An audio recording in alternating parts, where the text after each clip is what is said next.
You asked for it, I think you deserve it, let's finally do it. Here's my Greco Flying V Bass.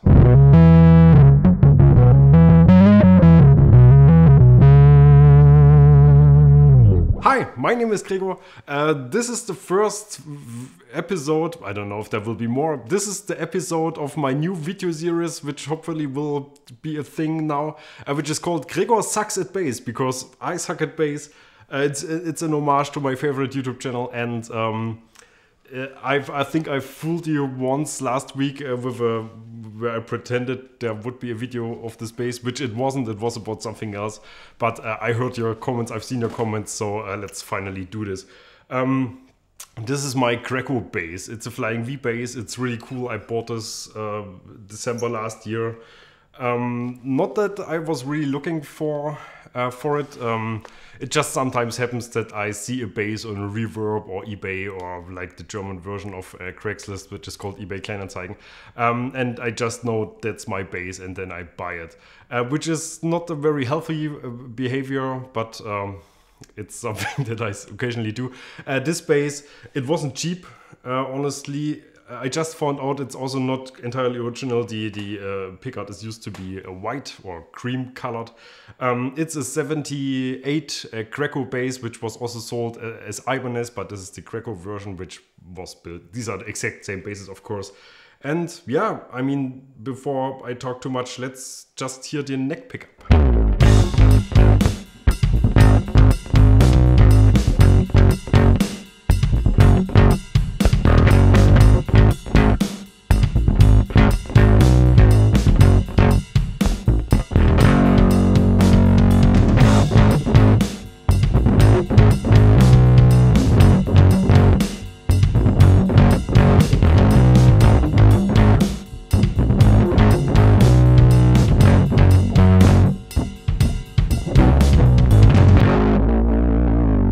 The first part that you just heard was a combination with the Jam Pedals Rattler, which is of course a modern version of the Red pedal, my favorite distortion for passive basses, let's put it like this. And the second part was in addition to that with the Red Mug, which is an amazing big muff clone type of thing, also from Jam Pedals. We already reviewed it. We will review it actually again next week. Lars will be here where we will shoot it out against all my original big muffs. I have a bunch of them, and this will be a lot of fun, but this is not what this video is about. We are still with this bass. There are different versions. This is the set neck version, so it's the slightly more Gibson-ish version. It's a long scale bass, which is, I mean, I should start somewhere else. This bass is somewhere on the spectrum between absolutely brilliant and the best thing ever and an absolute piece of garbage, and it's somewhere in the middle, but it's also both at the same time. It sounds incredible. I love the sound, but mechanically, I mean it's mainly just a bridge. It's curved in a way. It's just too much. The E string sounds incredibly fresh and nice, and as you just heard, but as soon as I go on the A string, it's just like dead. And this is not, the strings are relatively fresh. It's not the strings, it's really just the angle of the bridge. And I've set this bass up before I recorded these pieces, but it's just not. This bass at some point needs a proper bridge and maybe a new pickup, because it looks really ugly. However, why I bought it is because I'm really into these EB3 or EB0, whatever you want to call it. EBO is, I guess, the right pronunciation. Pickups, these huge humbuckers. Lots of low end. I have a Billy Sheehan signature bass where these kind of pickups are in there. I have an original Gibson EB2. I have an EB0. This time I said it right. There was a period last year where I was really hunting these basses down. And as soon as I saw this, because I love the Flying V shape, I've always loved it. And I saw this with this pickup combination, I just couldn't resist. Instead of buying an EB3, I got this one. The neck pickup just sounds amazing. It's one of my favorites actually from all the basses that I have, and the bridge pickup might be even better. Let's hear it.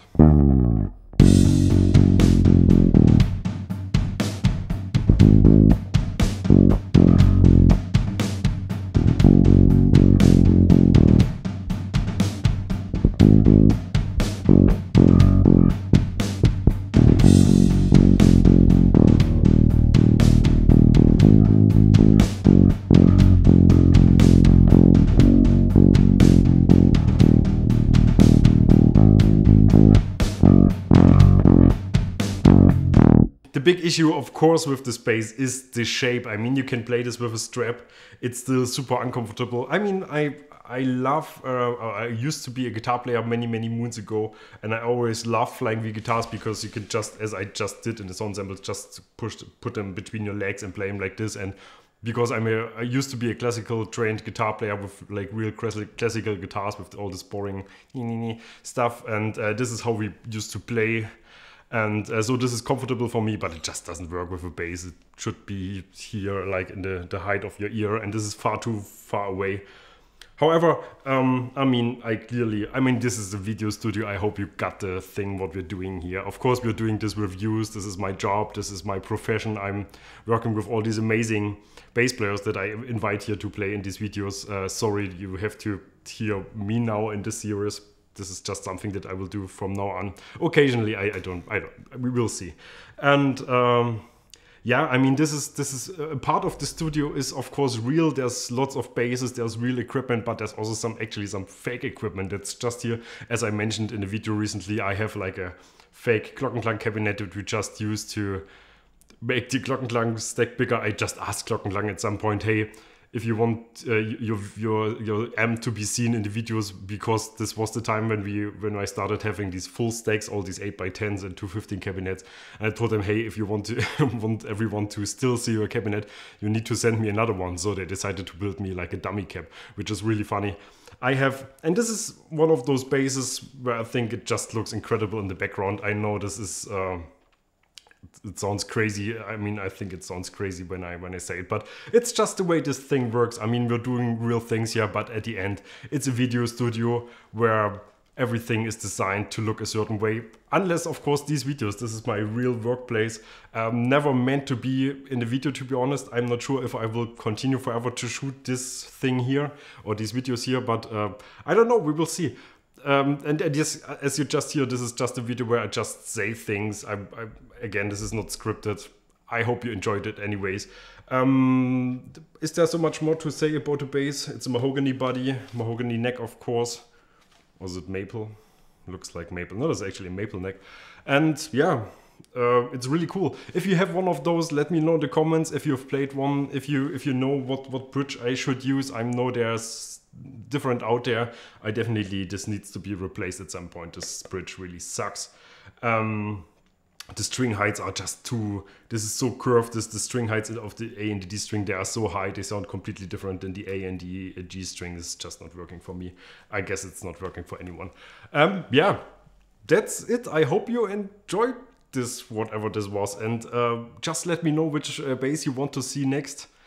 I'm guessing it will be the Yamaha Attitude Billy Sheehan bass, but any one of them. I'm happy to talk about anything here. Basses, amps, whatever, recording. This is my pedal board, my real actual pedal board. Send me your questions. I will make more of these episodes if they work, and then we will see what that is. I don't know. Bye-bye.